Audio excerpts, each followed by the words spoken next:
गुरु घासीदास जयंती के कार्यक्रम में शामिल हुए सीएम बघेल। कार्यक्रम में बघेल ने समाज के लोगों को किया संबोधित, 50 लाख के अनुदान की घोषणा।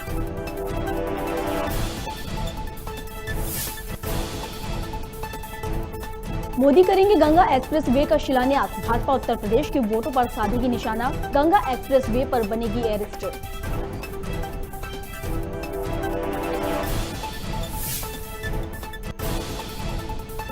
पाकिस्तान में फिर आस्था से खिलवाड़। करतारपुर साहिब में सिगरेट के रैपर से बनाए दोनों में दिया जा रहा प्रसाद। इसी पर गुरुद्वारे की तस्वीरें भी छापी।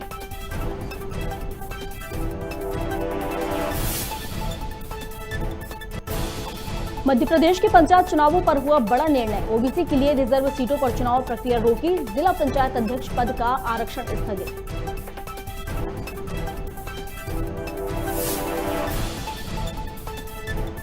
और मध्य प्रदेश में लागू होगा गैंगस्टर एक्ट। ऑर्गेनाइज्ड क्राइम रोकने के लिए पुलिस का बढ़ेगा पावर। अपराधियों की संपत्ति कुर्क कर सकेंगे कलेक्टर।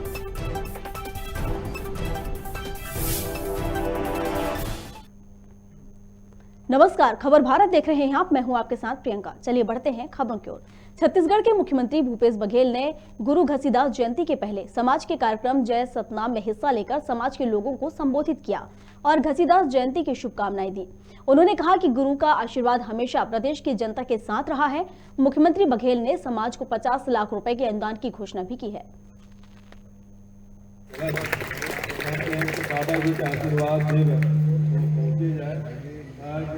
उपस्थित आदरणीय केपी खांडे साहब, आदरणीय आदरणीय शेषक रात्रे जी, सोनी जी, आरती भटपरी जी, एस के सुनवानी जी, एल जोशी जी, स्वाति कोसली जी, उमा भटपरी जी, साथ ही रामा सिंह सुनवानी जी, हमारे रविशंकर विश्वविद्यालय के कुलपति केसरीलाल वर्मा जी और आदरणीय रमेश मिश्रा जी, मंच में बैठे हुए सब अतिथि में भाई डब्लू त्रिवेदी जी और पप्पू बघेल जी, सब साथी में बैठे हैं। सुंदर लहरे जी भी है, सुंदर जोगी भी है, सब तक बैठे हैं, सब साथी में बैठे हैं। मैं सब जन से अभिनंदन कराता हूँ, स्वागत कराता हूँ। और ये मेरे लिए बड़ा सौभाग्य की बात है कि बाबा जी के रास्ता में चलते हुए छत्तीसगढ़ महतारी के 3 साल से मुख्यमंत्री के रूप में सेवा करने के अवसर मिले हैं। ये हम सबके लिए सौभाग्य। और छत्तीसगढ़ महतारी की हम सब सेवा करते हैं। छत्तीसगढ़ के जगता भी मुनि बाबू ही एक जीवन में बदलाव लाए के जो हमारा संकल्प है वो दिशा में हम आगे बढ़ा सकते। और मैं लगातार प्रयास, अभी धान खरीदी चला थे 1 तारीख से शुरू करें और आज 17 तारीख और प्रतिदिन 1.5 लाख मीट्रिक टन के हिसाब से धान खरीदी हो। मतलब 17 दिन में ही अब इतवार में छोड़ दी, 2-3 इतवार हो गए। एक बावजूद भी 1/4 धान खरीदी। हमारा लक्ष्य 1,05,00,000 टन के, तो 1/4 धान खरीदी कंप्लीट हो गए केवल 15 दिन में, 15-17 दिन। तो पद को अड़ंगा ही सकते नहीं, लेकिन बाबा जी की कृपा, सब के सहयोग, बारदाना के भी कमील, सब किसान मन है, राइस मिलर मन है, पीडीएस के दुकानदार मन, सब जन मिल के वो संकट दूर कर दे और बढ़िया समुचित रूप से धान खरीदी चला। हमारे जन प्रयास से नहीं पे बाबा ये जिन आगे बोला मन में कैसा कही नहीं। मैं कहे आज 3 साल पूरा हो गया बाबा जी के आशीर्वाद से, तो आगे दर्शन करे बैठा हूँ, आशीर्वाद हूँ। समाज के द्वारा आयोजन तत्काल होकर इस मंची कार्यक्रम कर भी आप सबको भी दर्शन करने के अवसर मिली। तो जिन बाबा जी के दर्शन चले आए, शिखर मंत्री भी दर्शन मिले। और भी ये लाइब्रेरी कंप्यूटर है तो राशि कहाँ तक है ये बात? अच्छा हाँ तो ठीक है, तो 50 लाख रुपए मांगे ले आए।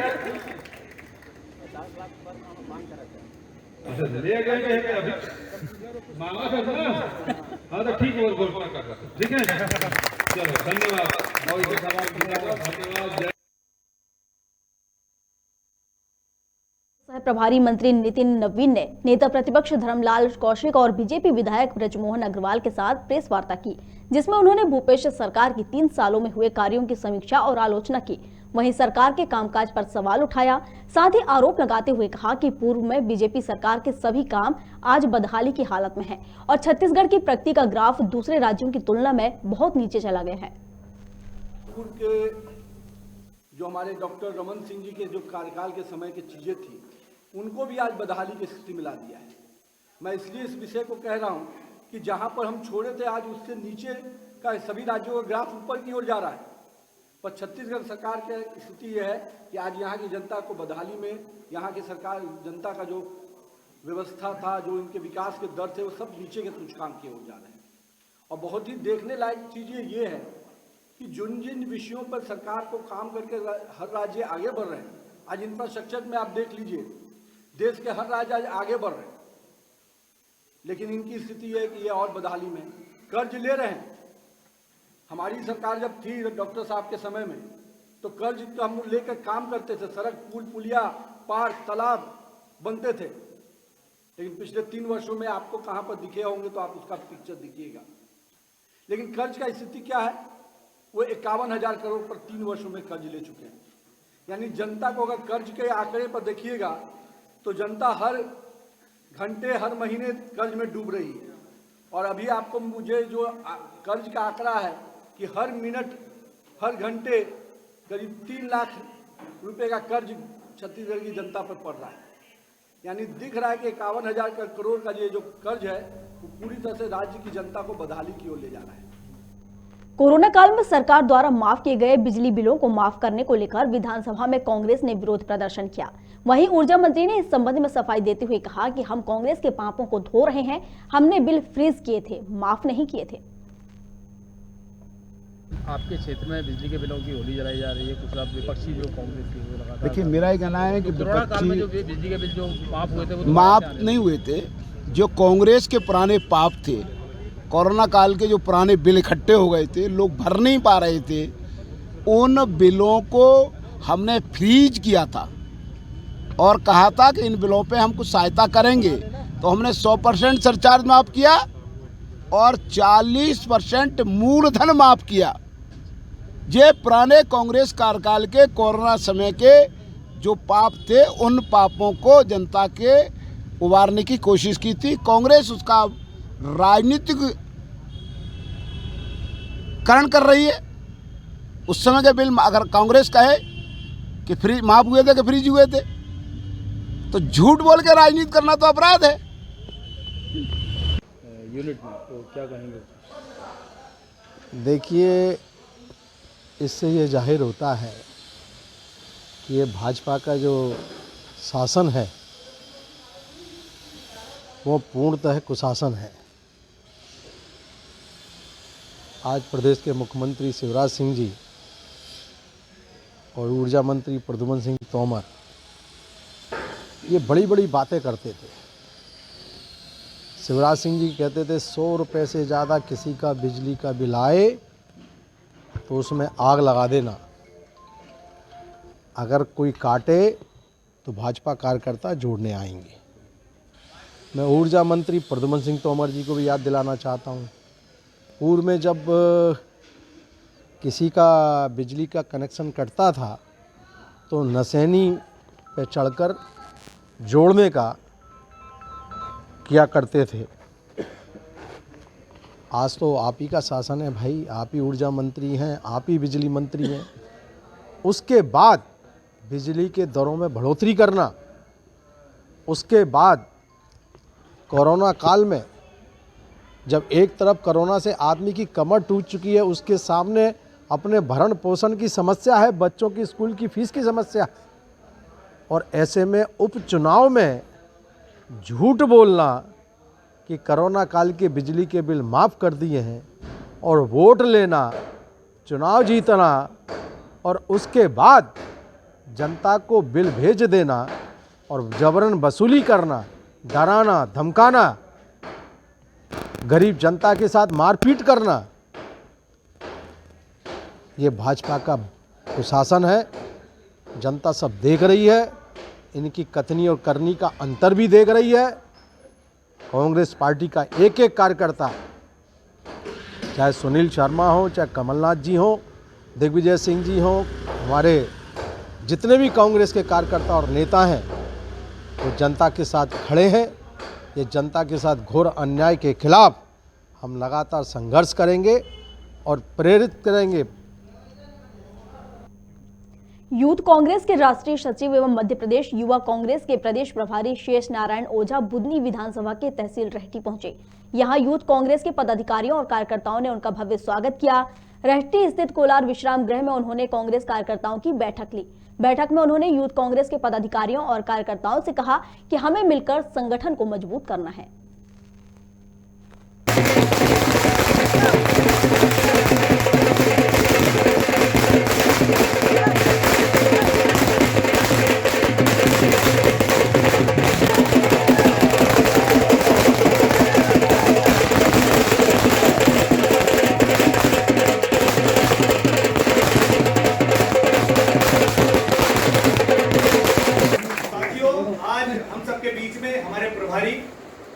माननीय शेष नारायण ओझा जी आए हुए हैं युवाओं को नई ऊर्जा देने के लिए, युवाओं को मार्गदर्शन देने के लिए। अपन लोग एक काम करें,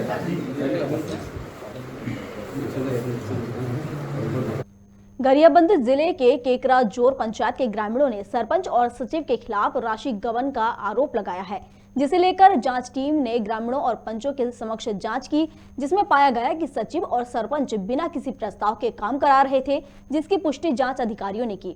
वहीं जांच 2 दिनों तक चलेगी, साथ ही जांच के बाद ही राशि गबन के आरोप की पुष्टि हो पाएगी। हमें अभी तक जांच अधिकारी से पूर्ण रूप से संतुष्ट नहीं है, क्योंकि हम जब 26/10/2021 को सीओ ऑफिस में हम जाके सभी डॉक्यूमेंट जैसे पासबुक, गार्ड फाइल, प्रस्ताव रजिस्टर, सभी चीज़ को जिस डेट में हमारा आपका जांच होने का था उस तारीख तक पूर्ण हमको संपूर्ण जानकारी मिलना चाहिए था, जो कि हमें अभी पूर्ण रूप से नहीं मिला है। अभी तक के जांच में जैसे प्रस्ताव पंजी है, उसमें प्रस्ताव कुछ जगह पर लिया गया है, अब अधिकांश प्रस्ताव नहीं हुआ है। और दूसरा जो भी बिल वाउचर है उसमें इसका बिल वाउचर भी सामने है, देख सकते हैं, उसमें नहीं मिल पा रहा है। अपूर्ण दस्तावेज में आपने जांच कैसे किया? अपूर्ण दस्तावेज नहीं, हम पंचायत को पहले से लिखित में सूचना दिए हैं। दस्तावेज का कंप्लीट करने का कार्रवाई तो ग्राम पंचायत की होती है, यदि नहीं की है तो अनियमितता उनकी तरफ बढ़ती गई है। जब यहाँ दस्तावेज नहीं है तो किस प्रकार का आपने जांच किया? तो भाई हम ग्रामीण जन के समक्ष जांच किए हैं, ये जो भी है केस बुक हम पढ़ के सुनाए हैं ग्रामीण जन के द्वारा, उनके द्वारा जो भी आपत्ति किया जा रहा है उस आपत्ति को हम अभी उसका और निकालेंगे और विशल सत्यापन किया जाएगा। जी देखिए सर, ऐसे कुछ मतलब फर्स्ट टाइम जो प्रस्ताव नहीं हुए थे उसमें कुछ कारणवश जो कोरोना पीरियड में जो चल रहा था उसी दरमियान में 6 महीना तक के भी मीटिंग आयोजन का प्रावधान नहीं था। फिर ऐसे कोई काम हुए जिसमें से राशि सरपंच। आपने ग्राम सभा का भी एक बार आयोजन नहीं किया है? ग्राम सभा भी सर आप पहले सरपंच के कार्यकाल में हुए हैं, अभी नए सरपंच जब से आई है तब से एक ग्राम सभा आयोजन किया था, उसमें भी वो डिस्टर्ब हो गया। जिसको किस प्रकार का डिस्टर्ब? मैंने वो क्या है, तालाब की बात को लेकर के पूरा वो आयोजन था, तो इसमें कुछ ग्रामीण आए, कुछ नहीं आए। और ग्रामीणों का यह भी आरोप है कि आपने राशन कार्ड बनाने के नाम से दस्तावेज लिया लेकिन राशन कार्ड नहीं बनाया। महिला गेट देखिए सर, वो एनआरजीएस से है, दस्तावेज एनआरजीएस से है, राशन कार्ड महिला घाट की बात करें, ration card sorry ration card में देखिए सर, राशन कार्ड के लिए बहुत प्रयास किया अपन। जो नवीनीकरण के दौरान पूरा 21 राशन कार्ड बनने थे, जिनमें से कुछ कारणवश वहाँ अपात्र कर दिया गया और 10 बना। और सरगुजा पुलिस द्वारा नशा मुक्ति के लिए क्षेत्र में नवा विहार कार्यक्रम का संचालन किया जा रहा है। इसी कड़ी में शुक्रवार को साईं बाबा आदर्श महाविद्यालय में नुक्कड़ नाटक का आयोजन कर छात्रों को नशा मुक्ति के प्रति जागरूक किया गया। कार्यक्रम के दौरान सरगुजा पुलिस ने थीम सॉन्ग भी लॉन्च किया। इस सॉन्ग के माध्यम से पुलिस नशा मुक्ति के प्रति लोगों को जागरूक करेगी। सरगुजा पुलिस के द्वारा नशा मुक्ति के क्षेत्रों में नवा अभियान कार्यक्रम का संचालन किया जा रहा है, जिसमें हमारे पुलिस अधीक्षक महोदय के निर्देशानुसार हम लगातार ऐसे स्कूल कॉलेजेस में जाकर नशा के खिलाफ लोगों को जागरूक करने का काम कर रहे हैं। इसी के तारतम्य में आज जो साई कॉलेज है वहाँ पर नवा अभियान नशा मुक्ति अभियान का कार्यक्रम किया गया था, जहाँ पर हमारे नवा अभियान का जो थीम सॉन्ग है उसे भी लॉन्च किया गया है। और साथ ही साथ हमारी जो नवा अभियान टीम के साथ जो सदस्य जुड़े हुए हैं, गायत्री परिवार, ब्रह्मा कुमारी और CGPVS जैसी संस्थाएं, ये भी आज वहाँ उपस्थित थी। हमने वहाँ पर बच्चों को नशे से दूर रहने के लिए प्रेरित किया, साथ ही साथ नुक्कड़ नाटक के माध्यम से भी उन्हें नशे से दूर रखने हेतु जागरूक किया है। अंबिकापुर के रेलवे स्टेशन में वाहन पार्किंग के नाम पर अवैध तरीके से पैसे की उगाही करने वाले आरोपी को गिरफ्तार किया गया है। आरोपी अजहर खान की शिकायत पार्षद आलोक दुबे ने गांधीनगर थाने में दर्ज कराई थी। इस दौरान पुलिस ने कुछ लोगों से पार्किंग रसीद भी जब्त की है।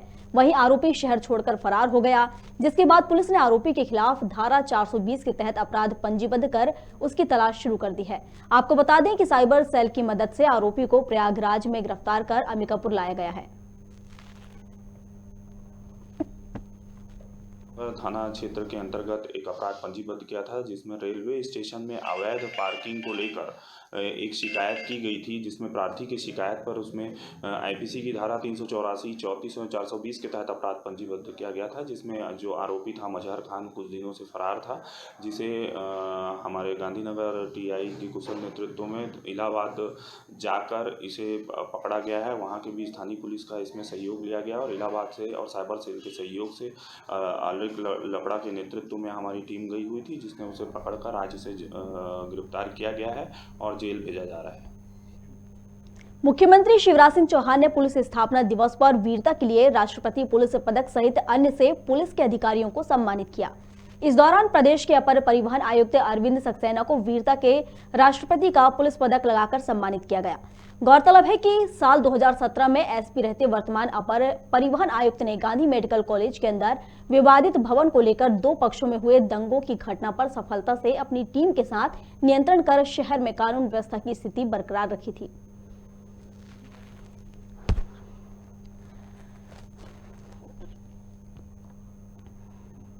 सरकार स्वच्छता और स्वच्छ पानी के लिए करोड़ों रुपए खर्च कर रही है, लेकिन शमशाबाद के शासकीय बालक प्राथमिक विद्यालय में पढ़ने वाले बच्चों को पीने का स्वच्छ पानी तक नसीब नहीं हो रहा है।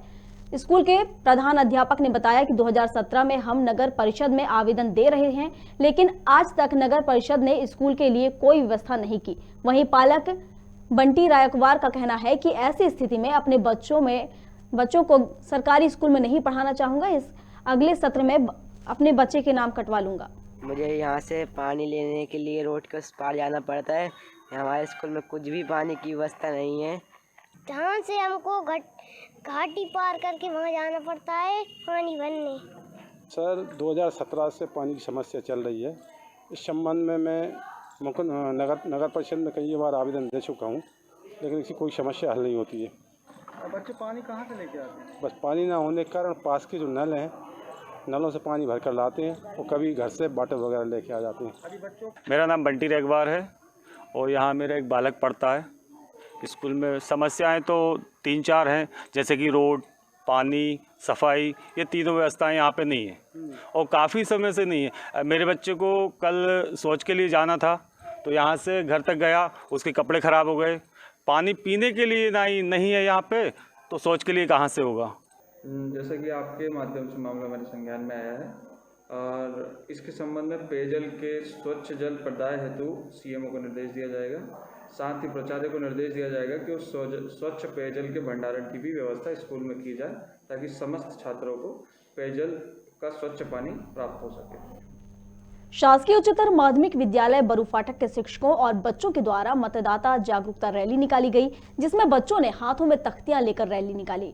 शुरुआती शासकीय उच्चतर माध्यमिक विद्यालय से की गई, जो कि नगर के कन्याशाला होते हुए नगर में घूमी, जिसमें बच्चों के द्वारा न जाति पर न धर्म पर वोट देना, कर्म पर वोट डालने जाना है, अपना फर्ज निभाना है जैसे नारे लगाए गए। इस रैली में करीब 600 स्कूली छात्र छात्राओं ने और शिक्षक मौजूद रहे। किसमें करेंगे वोट से? वोट डालने जाना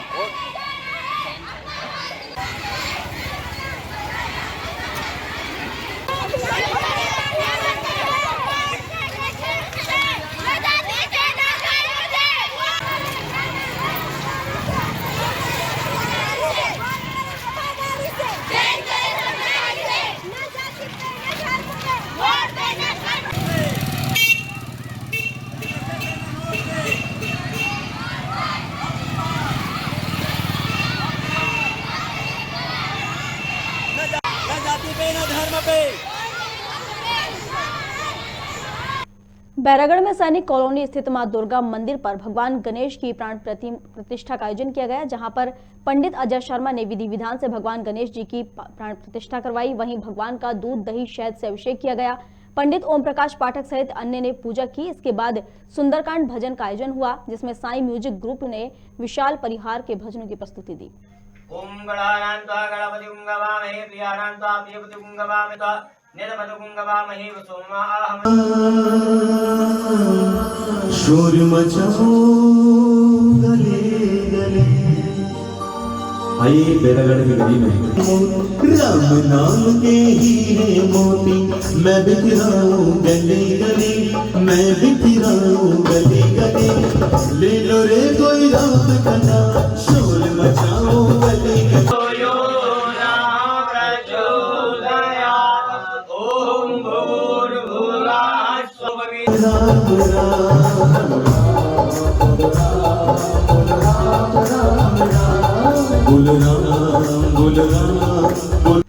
सतना जिले के मझगवा में सरकारी जमीन जोतने पर विवाद का मामला सामने आया है, जिस पर दो पक्षों के बीच गोलीबारी हो गई।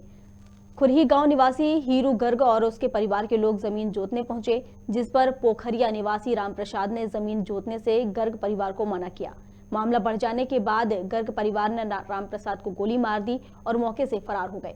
वहीं जिला चिकित्सालय में घायल का इलाज जारी है। साथ ही पुलिस आगे की कार्रवाई कर रही है। उनका नाम है छोटू कहा था, एक के और हीरू की लड़का यहीं पर नाम नहीं है। और इनका पूरा नाम क्या है? इनका आपके कौन है, पति हैं? हाँ। पूरा नाम क्या है इनका? जो साथ में हाँ, पूरा नाम क्या है इनका? रामप्रसाद। अरे इनका जो घायल है, जिनको गोली लगी? नहीं, उनका पूरा नाम रामप्रसाद है। रामप्रसाद? हाँ, रामप्रसाद राणा दू नाम है। मध्य प्रदेश में पंचायत चुनाव में रोटेशन प्रक्रिया सहित अन्य प्रक्रिया का पालन न करने को लेकर आज सुप्रीम कोर्ट में अहम सुनवाई हुई।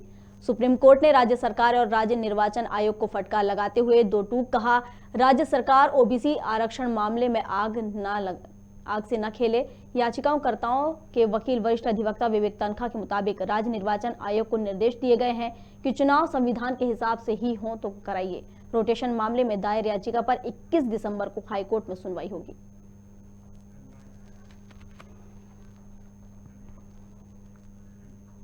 शुक्रवार को मंदसौर पहुंचे जिले के प्रभारी मंत्री राज्यवर्धन सिंह ने मंदसौर में कार्यकर्ताओं से चर्चा कर जिला अस्पताल का निरीक्षण किया।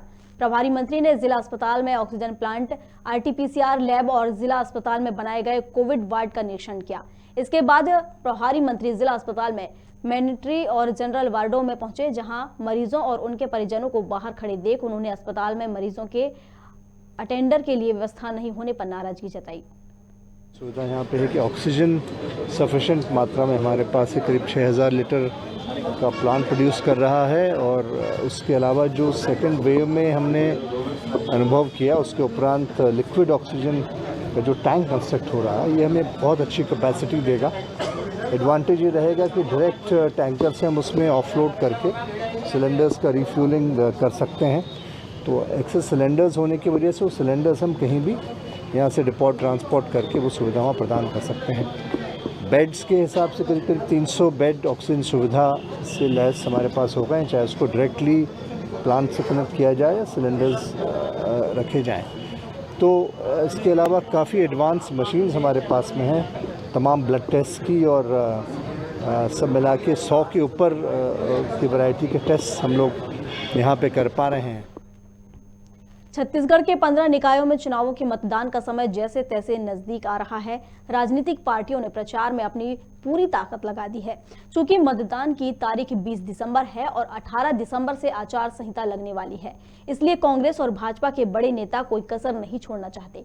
इसी कड़ी में भूपेश बघेल ने रायपुर के बिरगांव और दुर्ग जिले के भिलाई चरोदा में जनसभाएं और रोड शो किए, तो बीजेपी के पूर्व मुख्यमंत्री रमन सिंह ने भिलाई के रिसाली और चरोदा में और ब्रजमोहन अग्रवाल, श्रीचंद्र सुंदरानी, अजय चंद्राकर जैसे नेताओं ने बिरगांव में जनसभाएं की। आप करे पहले कुछ बात रोजगार के बारे में सत्तू भैया लिखे, यहाँ कौशल विकास केंद्र खुलना चाहिए और यहाँ अग्निशमन केंद्र खुलना चाहिए।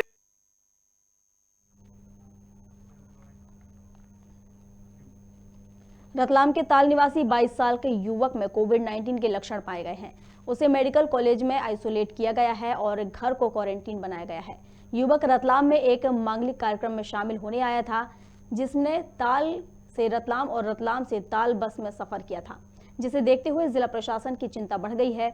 जिला प्रशासन एवं परिवहन विभाग लापरवाही का नतीजा है, जो बसों में सामूहिक रूप से नियमों और धारा 144 का उल्लंघन हो रहा है।